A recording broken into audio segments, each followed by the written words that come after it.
नमस्कार, स्वागत है आप सभी का हमारे स्पेशल शो में। मैं हूं आपके साथ पूजा पराशर। इस वक्त हम आपको दिखाएंगे माघ मेले के अनूठे रंगों से जुड़ी खबरें।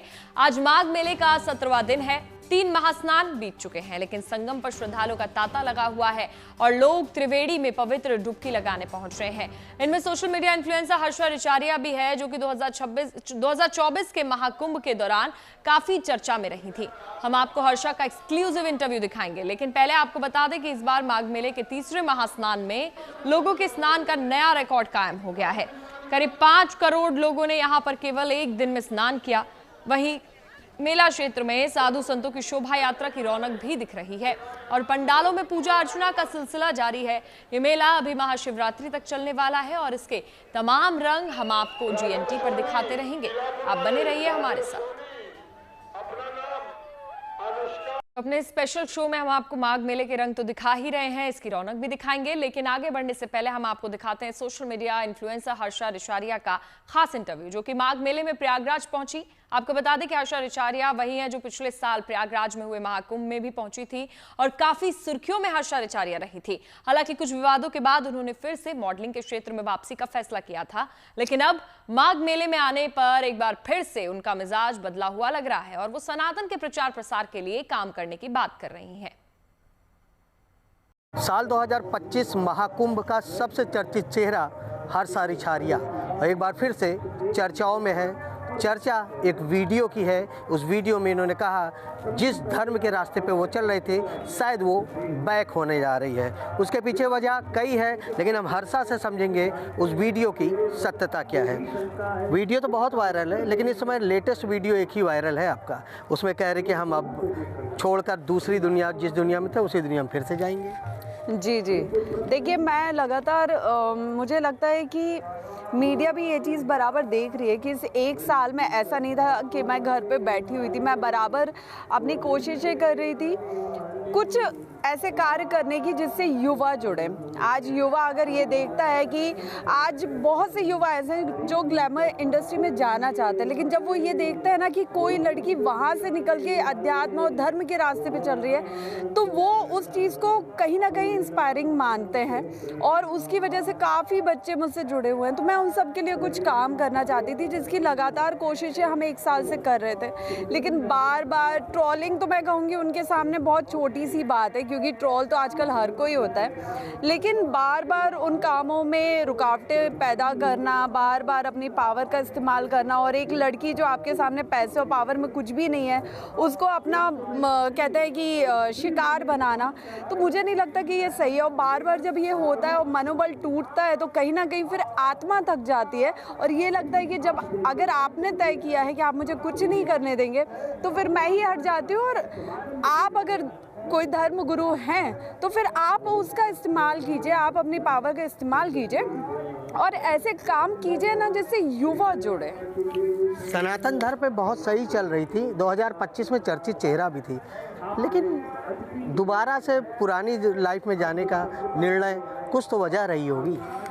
बिल्कुल, मैं वही बता रही हूँ कि मैं इतनी नाउम्मीद, इतनी हताश बोल सकते हैं कि इस 1 साल में 3 से 4 बार मैंने खुद ने सुसाइड अटेम्प्ट करने की कोशिश किया। मैं खुद मेंटल ट्रॉमा से गुजरी हूँ, मैं खुद कई बार टूटी हूँ। मतलब इस 1 साल में मैं 365 दिन में से मुझे लगता है कि 300 दिन रो के निकाले मैंने रात भर। लेकिन कभी कदार बात करते करते आँख में आंसू आ जाए, यानी कोई तो बात रही होगी जो बहुत बुरी लग गई और आंखों आंसू भी आ गया। एक सवाल जिस सवाल की शुरुआत मेरे मन में कुंभ से हुई थी, जो सवाल आज भी पीछा नहीं छोड़ता है कि मेरी गलती क्या थी। एक होता ना, एक बच्चे को उसकी गलती बता के आप डांटो, मारो, जो सज़ा देनी है दो, लेकिन जब तक उस बच्चे को उसकी गलती नहीं पता होती है और वो बार बार सज़ा उस चीज़ की भुगतता है, तो कहीं ना कहीं उसके दिलो दिमाग में नफ़रत भी पैदा होती है और कहीं ना कहीं वो सवाल उसका रात दिन पीछा नहीं छोड़ता कि मेरी ऐसी क्या गलती थी कि मुझसे इतनी नफ़रत कोई करे। तो वो एक सवाल है जिसका आज तक मैं जवाब नहीं ढूंढ पाई। आपके आंसू से आंख भर आए, गलती भी नहीं पता, कुछ गलती उन्होंने बताई कि जबरन ही आपको घेरने की कोशिश कर रहे हैं? मुझे लगता है कि आप जो है जितने भी तमाम मीडिया के लोग हैं, अगर वो सही तरीके से मेरी बात उन संतों के सामने रखें जो बराबर मेरा विरोध कर रहे हैं या जिन्हें मेरे इस रास्ते पे चलने से दिक्कत है, तो मुझे लगता है कि आपके माध्यम से मुझे मेरा जवाब मिल जाएगा। लगता है कि आपको कभी महसूस हुआ कि मेरी ये गलती है और वो लोग मुझे घेर रहे हैं हमारी गलती पे, ये ऐसा लगता है? या आपको कभी महसूस हुआ कि ये गलती है इसलिए बार बार वो लोग हमें घेर रहे हैं? देखिए, मेरी गलती मैं सोच सकती हूँ, अगर आज आप मेरे साथ वीडियो बना रहे हैं और ये वीडियो अगले 3-4 दिन में पूरे विश्व भर में फैल जाता है, तो इसमें आपका ज़्यादा क्रेडिट हुआ क्योंकि आप आए, आपने इंटरव्यू लिया। मैं तो यहाँ पे खड़ी हुई हूँ। अगर कोई इन्फ्लुएंसर आके यहाँ खड़े होके मेरा कोई वीडियो बनाता है और कोई बाइट या किसी फ़ोटो को वो वायरल कर देते, जो ईश्वर की कृपा से रातों रात पूरे विश्व भर में फैल जाए, तो मेरी क्या गलती हुई? मैं तो यहाँ खड़ी हुई हूँ। तो वही मेरा सवाल है कि मैं अगर किसी रथ पे बैठी हुई हूँ अपनी गुरु जी के आदेश पे, उनकी आज्ञा पे, कुछ लोगों ने वहाँ से मेरा वीडियो फ़ोटो क्लिक करके और उसे वायरल कर दिया, तो इसमें मेरी क्या गलती? भगवा पहनना मेरी गलती नहीं हो सकती। ये हर हिंदू हर सनातनी का अधिकार है। चंदन हर हिंदू हर सनातनी लगाता है। रुद्राक्ष सब पहन सकते हैं। तो ये मेरी वो गलतियां नहीं हो सकती जिस पे कोई इतना मेरा विरोध करे। अच्छा, जो सवाल उठा रहे हैं उनसे कुछ सवाल करेंगे हमारे जरिए से? देखिए, सवाल मेरे यही हैं कि जो या तो आप आज्ञा दें, मैं खुद आपके चरणों में बैठूंगी, मैं खुद अपनी बातें रखूंगी, मैं खुद अपनी हर प्रश्न आपसे करूंगी और खुद उनका जवाब लूंगी, लेकिन आप मिलेंगे भी नहीं। उसके बाद आप टिप्पणी करेंगे, विरोध करेंगे। तो मुझे बस ये जानना है कि मेरी गलती क्या थी। क्या एक बेटी, जब हम जिस धर्म में विदेशियों का स्वागत करते हैं स्वाभिमान के साथ, कि देखो वो विदेशी थे, उन्होंने सनातन धर्म परिवर्तन कर लिया और सनातन धर्म को अपना लिया। कोई होता है गैर धर्म का, उसका हम स्वागत करते हैं पूरे खुशी पूरे जोश से। तो अपनी ही बेटी को स्वीकारने में क्या दिक्कत हो रही है? और रही बात अगर मेरे पास्ट की, मैं पहले ऐसी थी या ये करती थी, तो मैं आज भी स्वाभिमान से अपने काम को स्वीकार करती हूँ कि मैं कुछ भी गलत नहीं कर रही थी। अगर मैं एंकरिंग कर रही थी और अपने प्रोफेशन के हिसाब से मैं कपड़े पहन रही थी जो इतने भी कोई बोल्ड नहीं थे कि जिस पे आपत्ति हो, और वो मैं डेली लाइफ में पहन के भी नहीं घूम रही थी। मैं सिर्फ, अगर आज मैं मंदिर आई हूँ, मंदिर आके मैं साड़ी और सूट पहन रही हूँ, तो ये मुझे पता है ना मुझे कहाँ क्या पहनना है, तो वो भी विरोध की वजह नहीं हो सकती। तो वो प्रश्न है मेरे जो मैं चाहती हूँ कि आप लोग पहुँचाएं। अच्छा, अब हर साहब क्या समझा जाए? डर गई इसलिए बैक हो रही हैं या कोई और वजह है? नहीं, मैं डरना इसको नहीं बोल सकते, क्योंकि अगर मैं डर गई होती ना तो महाकुंभ से निकलते ही मैं ये रास्ता छोड़ देती। इसे डर नहीं बोल सकते, इसे ये बोल सकते हैं कि जब आपको लगता है कि कुछ लोग पावर में बैठ के आपका निरंतर विरोध कर रहे हैं, आपको आगे नहीं बढ़ने दे रहे हैं। और हम देखिए मध्यम वर्ग के परिवार से हैं, हम कोई हमारे घर में है, हमारे दादाजी ने कुबेर का धन जोड़ के नहीं रखा है जिसमें से लगा के हम काम करते जाएं। अंत में हम हर महीने ये सोचते हैं कि इस महीने का अगर रेंट चला गया है, गाड़ी की EMI चली गई है, तो अगले महीने कहाँ से इंतज़ाम करना है। हम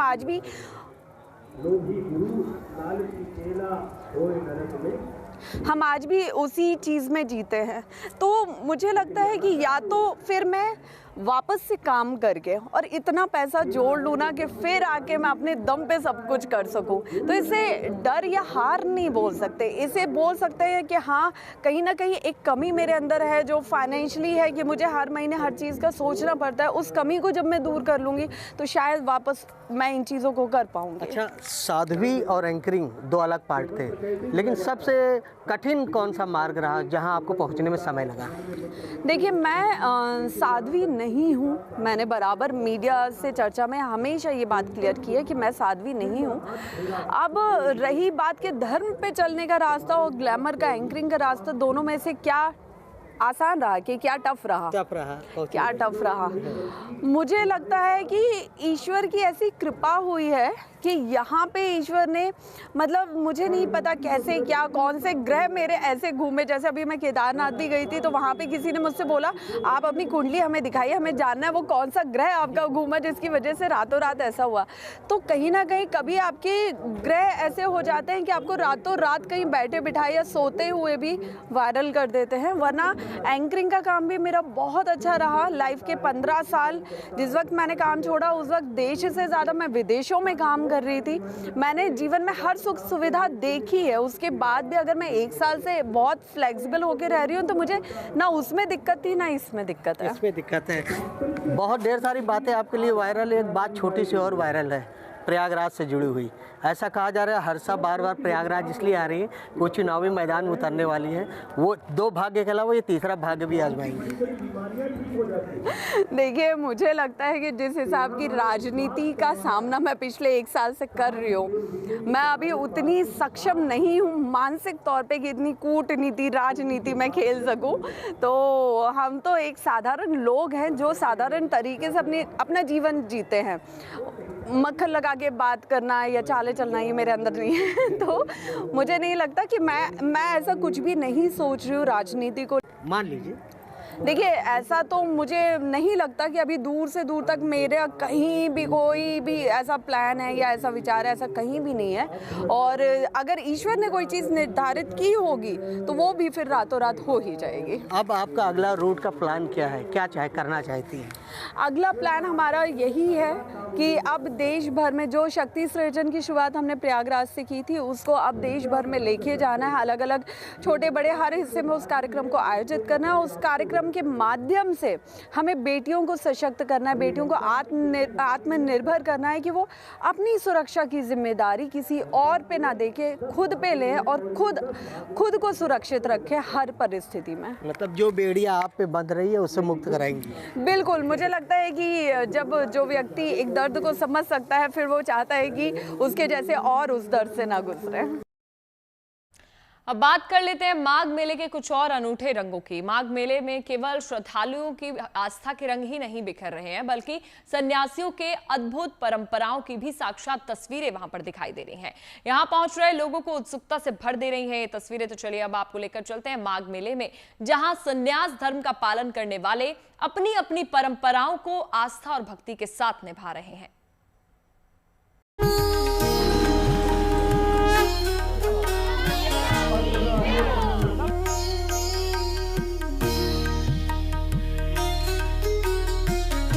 राम राम सा राम राम सा राम राम सा राम राम सा राम राम। धर्म, आस्था, परंपरा और संस्कृति का जीता जागता प्रमाण है प्रयागराज का माघ मेला। त्रिवेणी किनारे भक्ति, विश्वास और सनातन परंपरा के ऐसे रंग बिखरे हुए हैं जिन्हें शब्दों में पिरोना मुश्किल है। हर ओर नजर आ रही है वह श्रद्धा और आस्था की तस्वीर और गूंज रहा है हर हर महादेव और गंगा मैया की जयकार।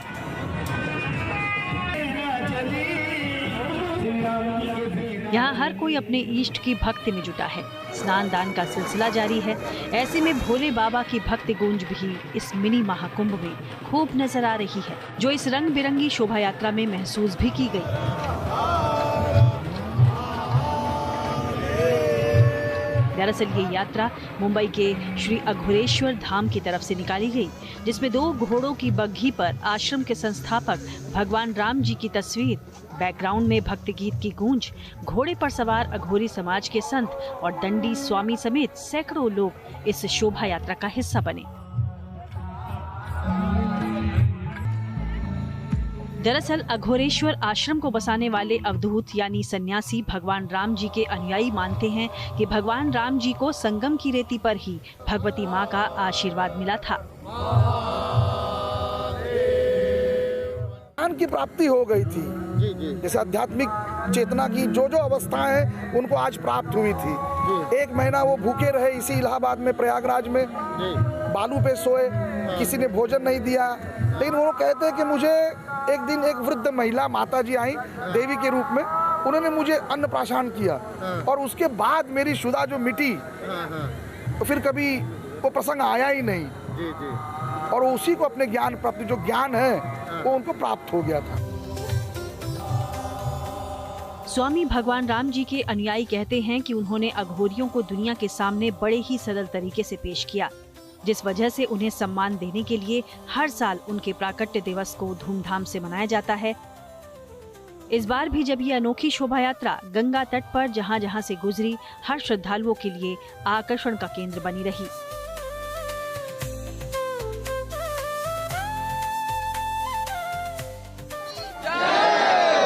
माघ मेले में आस्था भक्ति का ऐसा ही स्वरूप दिखाई दिया किन्नर अखाड़े में भी, जहां मां कामाख्या शक्तिपीठ में हुई ये विशेष साधना काफी चर्चा में है। ये किन्नर अखाड़े में हवन पूजन चल रहा है। मां कामाख्या शक्तिपीठ की स्थापना हुई है और यहाँ हर रोज इसी तरह हवन पूजन होता है। ये माघ मेले के अनोखे रंग आपको हम दिखा रहे हैं। ये धार्मिक रंग है, यहाँ की जो महिमा है, यहाँ की जो आस्था है वो सबसे अलग है और यही सनातन की पहचान है कि अलग अलग वर्गों में इसको लेकर। ये देखिए मेरे पीछे आप भीड़ देख पा रहे होंगे। इस अनुष्ठान का हिस्सा बनने के लिए, इसमें शामिल होने के लिए ये तमाम माघ मेले में आए हुए लोग हैं, श्रद्धालु हैं जो इसका हिस्सा बन रहे हैं। माघ मेले में मां कामाख्या की आराधना करते किन्नर अखाड़े से जुड़े ये साधु संत विश्व में सुख शांति की कामना को लेकर हवन पूजन करने के लिए एक साथ जुटे हुए हैं। हम किन्नर अखाड़े में ये हमारी परंपरा मां कामाख्या देवी की पूजा, हवन पूजा चलती है। जो हमने मां कामाख्या देवी का हवन प्रज्वलित किया है, उसके हम सब पूरे जजमानों के लिए, पूरे भारतवासियों के लिए हमने ये पूजा रखते हैं और हर रोज शाम को 7 बजे चालू होते हैं। सबके लिए दुआ याचना करते हैं। मां कामाख्या को समर्पित इस खास और अनोखी पूजा अर्चना को देखने के लिए आए लोग मां की भक्ति में भाव विभोर नजर आए। जिस प्रकार से अग्नि में मिर्ची पड़ने के बाद लोगों की हालत खराब होती है, अब इससे बड़ा सनातन का प्रमाण क्या दिया जा सकता है। बस हम तो देख रहे हैं, इतने सालों से हमारे गुरु आई हुए हैं तो उनके साथ हम आए हुए हैं। आचार्य जी सनातन की परंपरा को आगे बढ़ा रहे हैं, हिंदू जनमानस के लिए एक सर्वोच्च काम कर रहे हैं और इससे बड़ा मैं समझता हूँ कुंभ मेला और माघ मेला प्रयाग के लिए सौभाग्य की बात और कुछ नहीं हो सकती। कुल मिलाकर संगम नगरी में आयोजित माघ मेले में साधु संत और सन्यासियों के शिविरों में भक्ति, आस्था और श्रद्धा का समागम ही नजर आ रहा है। हर जगह पूजा पाठ और अनुष्ठान के स्वर गुंजायमान हैं। प्रयागराज से आनंद राज और शुभम सिंह के साथ bureau report, good news today.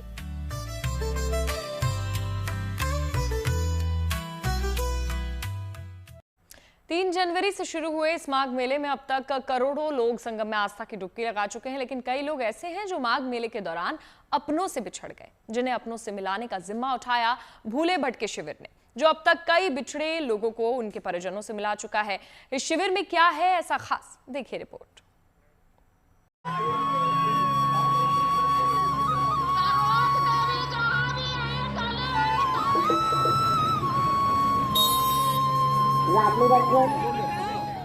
माघ मेले में आए लोगों की ये कतार न तो किसी साधु संत के शिविर में आशीर्वाद लेने पहुंची है और न ही किसी भंडारे का प्रसाद पाने के लिए लाइन में लगी है, बल्कि ये लोग अपनों से बिछड़ने के बाद भूले भटके शिविर में पहुंचे हैं, जिसे चला रहे हैं उमेश चंद्र तिवारी, जो बताते हैं कि शिविर की स्थापना उनके पिता स्वर्गीय पंडित राजाराम तिवारी ने साल 1946 में की थी।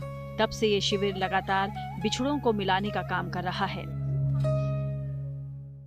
उस टाइम देश आज़ाद भी नहीं हुआ था। पिताजी की उम्र मात्र 18 वर्ष थी। यही मेला क्षेत्र के बगल ही हमारा संगम कोठा पारचा स्थान था, वहीं वो रहते थे। मेला घूमने आए थे, एक माता जी रो रही थी। जिज्ञासा बस उन्होंने पूछा कि क्या बात है माता जी, क्यों रो रही है? तो उन्होंने बताया कि हमारी कुटिया नहीं मिल रही है। तो 2 घंटे लगा। माता जी माँ गंगा किनारा ही था उस टाइम, वहीं लोग झोपड़ी बना के रहते थे। तो ले जाके ढूंढते ढूंढते तब जाके मिली। तो माता जी बहुत आशीर्वाद देने लगी। फिर माँ गंगा और बजरंगबली की कृपा से उनको प्रेरणा हुई। शाम को अपने दोस्तों के साथ गए, कोठा पारचा में हमारा घर था, वहाँ बैठक किए और नाम दिए भारत सेवा दल। दूसरे दिन वहीं टीन का भोंपू काटे और शुरू के दौड़ दौड़ के लोगों को मिलाते थे। और यह सेवा उन्होंने लगातार 70 वर्षों तक किया। ये अनोखा शिविर हर कुंभ, अर्ध कुंभ और माघ मेले के दौरान संगम की रेती पर इसी तरह संचालित होता है और बिछड़े लोगों को उनके परिजनों से मिलाने का काम करता है। इस शिविर की खासियत ये भी है कि यहाँ पर मदद की आस में आए लोगों के लिए खाने पीने और रहने का इंतजाम भी है। एक ही काम है हमारे पास, जो भी हमारे शिविर में आ गया उसको खाना, कपड़ा और ना मिलने पे घर तक छोड़ने की सब व्यवस्था है। और जो ये सेवा करते हैं इनका अद्वैत है, इसका कोई जो है जवाब ही नहीं जी। जो इन्होंने समर्पण भाव से उनके पुत्र जो है उमेश जी हैं, उमेश तिवारी जी, इनका समर्पण भाव जो देख के लगता है कि आनंद आ जाता है। इस शिविर को चलाने में ये स्वयं सेवक अहम भूमिका निभाते हैं, वो भी बिना पैसे के। गुड न्यूज टुडे से बातचीत में स्वयं सेवकों ने बताया कि इस काम को करने में उन्हें जो खुशी मिलती है वो किसी पुण्य से कम नहीं है। ये तो हमारी मतलब इच्छा है कि हम सेवा कर रहे हैं, यहाँ पे बोल रहे हैं, बिछड़ों को मिला रहे हैं, मन को शांति मिलती है। फिर गंगा मैया का आशीर्वाद है कि हमारे गले में इतनी ताकत दें कि हम बिछड़े हुओं को मिला सकें। अब ये लोगों को मिलाना रहता है, और जब लोग मिलते हैं और बिछड़ के मिलते हैं तो अच्छा लगता है। दावा ये है कि भूले भट्ट के शिविर की मदद से अब तक 30 लाख से ज्यादा लोग अपनों से मिल चुके हैं। इस साल भी 3 जनवरी से शुरू हुए इस माघ मेले में ये शिविर कई बिछड़े लोगों के लिए बड़ा सहारा बना है। प्रयागराज से आनंद राज के साथ bureau report, good news today.